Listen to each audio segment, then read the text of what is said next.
Assalamualaikum warahmatullahi wabarakatuh. Perkenalkan, saya Mayang Putri dengan NIM 2003-1080 akan membacakan materi tentang PT Rhiodophyta. Yang pertama, ciri-ciri umum dari PT Rhiodophyta. Ciri yang pertama yaitu fotoautotrof, dapat membuat makanan sendiri dengan berfotosintesis. Yang kedua, hidup di berbagai habitat, di tempat lembab, di air, di permukaan batu, tanah, dan menempel di kulit pohon. Yang ketiga, ukuran tubuh bervariasi, dari yang hanya beberapa sentimeter hingga mencapai 5 meter. Yang keempat, kelompok pelantaian sudah terbentuk kormos, memiliki bagian akar, batang, dan daun sejati. Yang kelima, tumbuhan vaskuler, memiliki pembuluh angkut xilem atau pembuluh kayu, dan floem atau pembuluh tapis. Yang keenam yaitu Cormophyta berspora, dapat berproduksi dengan spora. Yang ketujuh, tumbuh subur di daerah hutan hujan tropis. Yang kedelapan, bentuk seperti tumbuhan tingkat tinggi. Yang kesembilan, mengalami pergantian bentuk pada gametofit dan sporofit. Struktur tumbuhan PT Rhiodophyta. Struktur akar. Akar berbentuk serabut. Pada ujung akar terdapat kaliptra atau tudung akar. Jaringan akar pada tumbuhan PT Rhiodophyta tersusun atas jaringan epidermis, korteks, dan silinder pusat. Struktur batang tersusun atas jaringan epidermis, korteks, dan silinder pusat. Pada silinder pusat terdapat jaringan pengangkut, sehingga PT Rhiodophyta sudah memiliki pembuluh angkut. Struktur daun tersusun atas jaringan epidermis, mesofil, dan pembuluh angkut. Sekian, terima kasih.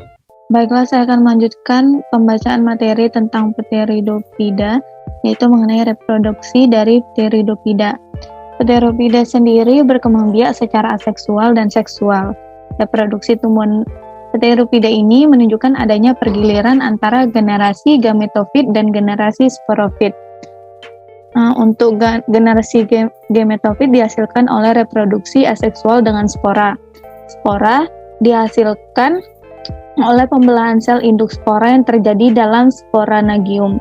Sporanagium terdapat pada sporofit yang terletak di daun atau di batang. Spora haploid yaitu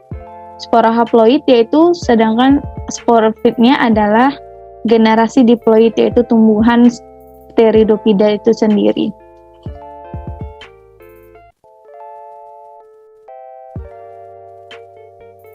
Bila spora dijatuhkan di tempat yang sesuai, maka akan menghasilkan alat kelamin jantan dan alat kelamin betina. Bila terjadi pembuahan ovum oleh spermatozoid, maka akan dihasilkan zigot. Selanjutnya, zigot akan tumbuh menjadi embrio dan akhirnya menjadi tanaman paku. Setelah dewasa, dari sporofit akan menghasilkan spora yang terdapat di dalam kotak spora. Kotak spora ini akan berkumpul di dalam sorusnya. Sekian pembacaan dari saya, akan dilanjutkan oleh rekan saya.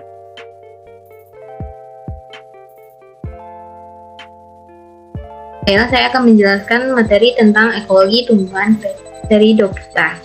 Tumbuhan paku mempunyai daya adaptasi yang tinggi, sehingga tidak jarang dijumpai paku dapat hidup di mana-mana. Di antaranya di daerah lembab, di bawah pohon, di pinggir sungai, di lereng terjal, di pegunungan, bahkan banyak yang sifatnya menempel di batang pohon, batu, atau tumbuh di atas tanah. Jenis-jenis paku epifit yang berbeda juga akan berbeda kebutuhan terhadap cahaya. Ada yang menyenangi tempat terlindung dan ada sebagian pada tempat tertutup. Kondisi lingkungan di hutan tertutup ditandai dengan sedikitnya jumlah sinar yang menembus kanopi hingga mencapai permukaan tanah dan kelembapan udara yang sangat tinggi. Dengan demikian, paku hutan memiliki kondisi hidup yang seragam dan akan terlindung dari panas.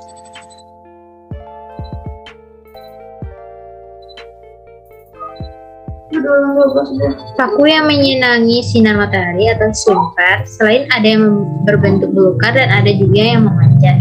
Sebagian kecil sunfar tumbuh di tempat yang benar-benar terbuka. Namun demikian memerlukan juga lindungan dari sinar matahari, sehingga sering ditemukan tumbuh di antara tumbuhan lain yang tidak terisolasi.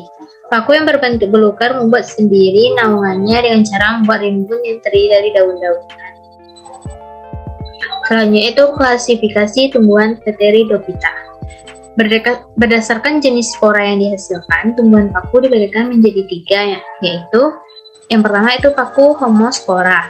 Paku homospora yaitu jenis tumbuhan paku yang menghasilkan satu jenis spora yang sama besar. Contohnya itu adalah paku kawat. Yang kedua itu paku heterospora. Paku heterospora merupakan jenis tumbuhan paku yang menghasilkan 2 jenis spora yang berbeda ukuran. Spora yang besar disebut makrospora atau gamet betina, sedangkan spora yang kecil disebut mikrospora atau gamet jantan. Contohnya adalah paku rane dan semanggi. Selanjutnya itu paku peralihan. Paku peralihan merupakan jenis tumbuhan paku yang menghasilkan spora dengan bentuk dan ukuran yang sama, serta diketahui gamet jantan dan betinanya. Contohnya itu tumbuhan paku peralihan pada paku ekor kuda. Selanjutnya klasifikasi tumbuhan Peridophyta berdasarkan struktur morfologinya. Tumbuhan paku diklasifikasikan menjadi 4, yaitu yang pertama paku kawat atau Lycopsida. Paku kawat mencakup 1000 spesies tumbuhan, terutama genus Lycopodium dan Selaginella. Paku kawat tumbuh di hutan daerah tropis dan subtropis. Paku menempel di pohon atau hidup bebas di tanah. Anggota paku memiliki akar, batang, dan daun sejati. Daun tumbuhan paku berukuran kecil dan susunan rapat. Yang kedua yaitu paku purba atau Psilopsida. Tumbuhan paku purba yang masih hidup saat ini diperkirakan hanya tinggal 10 spesies atau sampai dengan 13 spesies dari 2 genus. Paku purba hidup di daerah tropis dan subtropis. Saprofit paku purba ada yang tidak memiliki akar sejati dan tidak memiliki daun sejati. Paku purba yang memiliki daun pada umumnya berukuran kecil atau mikrofil dan berbentuk sisi. Sporofil paku purba menghasilkan satu jenis spora atau homospora. Contoh tumbuhan paku purba yaitu paku purba tidak berdaun atau Rhinia dan paku purba berdaun kecil atau Phyllostom. Yang ketiga itu paku ekor kuda atau Sphenopsida. Paku ekor kuda saat ini hanya tinggal sekitar 25 spesies dari satu genus yaitu Equisetum. Habitat utama tumbuhan ini hidup pada habitat lembab di daerah subtropis. Equisetum memiliki akar, batang, dan daun sejati. Batangnya beruas dan pada setiap ruasnya dikelilingi daun kecil seperti sisik. Equisetum disebut paku ekor kuda karena bentuk batangnya seperti ekor kuda. Batang yang keras disebabkan dinding sel yang mengandung silika. Selanjutnya itu paku sejati atau Pteropsida.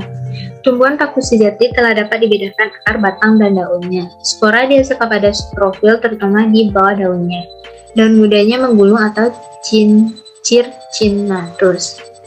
Jenis paku yang termasuk paku sejati yaitu semanggi, paku tanduk rusa, paku sarang burung, suplir, dan paku sawah dan Dicksonia antarctica. Sekian presentasi materi dari saya. Assalamualaikum warahmatullahi wabarakatuh.